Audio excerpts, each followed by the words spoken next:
Hi friends, welcome to my channel. இன்னைக்கு நம்ம வீடியோல ஒரு எக் ரெசிபி பார்க்கலாம். தேவையான பொருட்கள் எக், ஆயில், பெப்பர், சால்ட். நான் 3 முட்டை எடுத்துர்க்கேங்க. எக்ல ஒரு சின்ன ஹோல் போட்டுக்கங்க. வெள்ளை கருவையும் மஞ்சள் கருவையும் தனித்தனியா நம்ம எடுத்துக்கலாம்.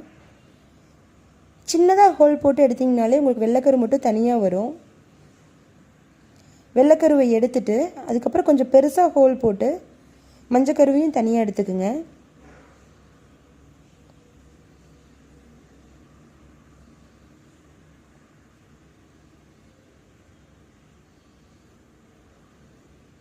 இதே மாதிரி நம்ம அடுத்த முட்டையும் எடுத்துக்கலாம்.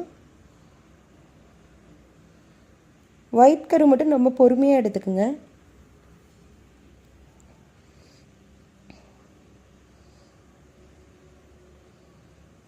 இப்போ 3 முட்டையும் நம்ம இதே மாதிரியே எடுத்துக்கலாம்.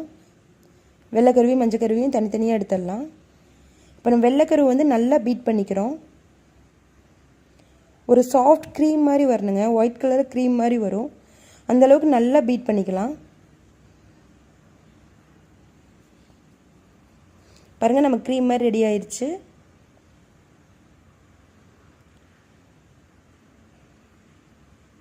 இப்போ நம்ம அதே மாதிரியே மஞ்சள் கருவையும் நல்லா பீட் பண்ணி எடுத்துக்கலாம். இதுவும் ஒரு க்ரீம் மாதிரி வந்துடும். அந்த அளவுக்கு பீட் பண்ணணும். இப்போ நமக்கு ரெண்டுமே ரெடி ஆயிடுச்சு. இப்போ இந்த வெள்ளை கருவையும் மஞ்சள் கருவையும் நம்ம மிக்ஸ் பண்ணிடலாம்.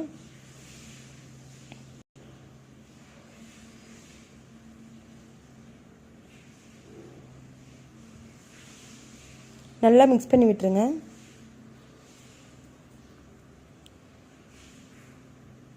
நம்ம முட்டைக்கு தேவையான அளவுக்கு உப்பு சேர்த்திக்கலாம்.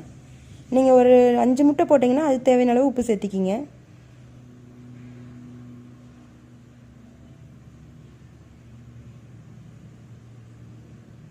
பேன் நல்லா சூடானதும் ஆயில் அப்ளை பண்ணிக்கலாம். நம்ம பீட் பண்ணி வச்சுருக்கிற எக்கை இதில் சேர்த்திடலாம்.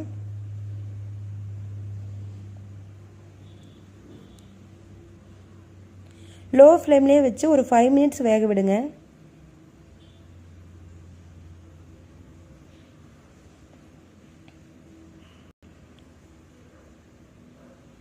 இப்போ நம்ம பெப்பர் ஆட் பண்ணிக்கலாம்.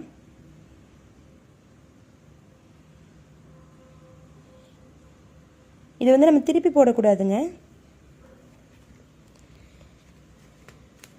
இப்போ நமக்கு சூப்பரான ஃப்ளஃபி ஆம்லெட் ரெடி ஆயிடுச்சு. இந்த வீடியோ உங்களுக்கு பிடிச்சிருந்துச்சுன்னா நம்ம சேனலை சப்ஸ்கிரைப் பண்ணுங்கள். மறக்காமல் பக்கத்தில் இருக்கிற பெல் பட்டனை கிளிக் பண்ணுங்கள். Thank you friends.